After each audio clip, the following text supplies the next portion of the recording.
যদি কোনো ব্যক্তি মুসলমান থেকে অন্য ধর্ম গ্রহণ করে আবার পুনরায় অন্য ধর্ম থেকে মুসলিম ধর্ম গ্রহণ করতে চায়, তাহলে সে আবার মুসলিম ধর্ম গ্রহণ করতে পারবে কিনা? অবশ্যই পারবে। কেন? আল্লাহর দ্বীন উন্মুক্ত।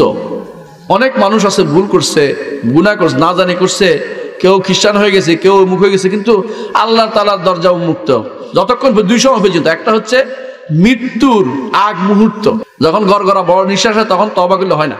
আরেকটা হচ্ছে পশ্চিম দিগন্তে সূর্য উঠলে, এর আগ পর্যন্ত যে কেউ তওবা করে আমার দ্বীনে ফিরে আসবে, লা ইলাহা ইল্লাল্লাহ আশহাদু আল্লা ইলাহা ইল্লাল্লাহ মুহাম্মাদুর রাসূলুল্লাহ বলে দ্বীনে ফিরে আসবে আলহামদুলিল্লাহ, এবং সালাত আদায় শুরু করে দিবে, শর্ত এটা, সালাত শুরু করে দিবে, তখন ইনশাআল্লাহ সে ঈমানদার হতে পারবে, কোনো সমস্যা নেই।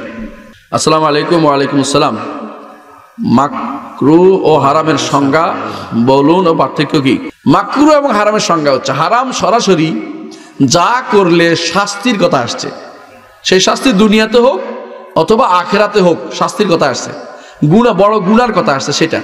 আর মাকরুহ হচ্ছে এমন জিনিস যা করতে নিষেধ করা হয়েছে, তবে অবস্থা দেখে বোঝা যাচ্ছে যে এটা হারাম পর্যায়ে যায় না, এই জন্য, কারণ কোনো শাস্তির কথা বলা হয় নাই, কোনো শাস্তির কথা বলা হয় নাই। যেমন রাসূলুল্লাহ সাল্লাল্লাহু আলাইহি ওয়াসাল্লাম আসরের পরে 2 রাকাত নামাজ পড়তে নিষেধ করেছে, সালাত পড়তে নিষেধ করেছে, তাই না? কিন্তু কোনো বলেন নাই যে আসরের পরে পড়লে এত এত বছর জাহান্নামে থাকবে, এটা বলেন নাই। এর অর্থ হচ্ছে এটা নিষিদ্ধ, এটা মাকরুহ, অপছন্দনীয় সময়, কিন্তু এখানে সালাত আদায় করলে বড় গুনাহ হবে। কিন্তু সূর্য ডুবার সময় নিষেধ করেছে কঠিনভাবে, যে সূর্য কি ডুবে শয়তানের 2 শিংয়ের মাঝখান দিয়ে ডুবে বলছে, অর্থাৎ পার হয়। এর অর্থ হচ্ছে এটা কঠিনভাবে নিষেধ করেছে, একটা শয়তানের সাথে তুলনা করা হয়, সুতরাং এটা হারাম। তো আগেরটা মাকরুহ, এটা হারাম। অর্থাৎ যেটার স্তর অনুসারে যদি কোনো কোথাও কঠিনভাবে শাস্তির কথা আসে, অথবা যদি কোথাও দুনিয়াতে আযাবের কথা আসে, অথবা দুনিয়াতে কোনো হারাম জিনিসের তুলনা করা হয়, তখন সেটা হয় যে হারাম। আর যদি এটা না হয়, এমনি নিষেধ করা হয়, তখন সেটা হয় মাকরুহ। কেউ যদি তওবা করে এবং তারপর থেকে কোনো গুনাহ না করে, কিন্তু পূর্ববর্তী যে নামাজগুলো কাজা ছিল সেগুলো আদায় করতে হবে কিনা? তওবা করে গুনাহ না করে পূর্ববর্তী নামাজগুলো আর আদায় করতে হবে না, তবে যেগুলি মনে আছে এগুলো আদায় করতে হবে, নিকট অতীত। যেমন আপনি একদিনেরটা 2 দিনেরটা মনে আছে, এগুলো করতে হবে। যেদিন বিরাট সময় পার হয়ে গেছে, এগুলোর জন্য মনে প্রাণে তওবা করতে হবে, আর বেশি বেশি নফল সালাত আদায় করে আল্লাহর কাছে ক্ষমা চাইতে হবে, আল্লাহ যেন আগেরগুলি ক্ষমা করে দেন। নারীদের পর্দা কতটুকু করলে হবে?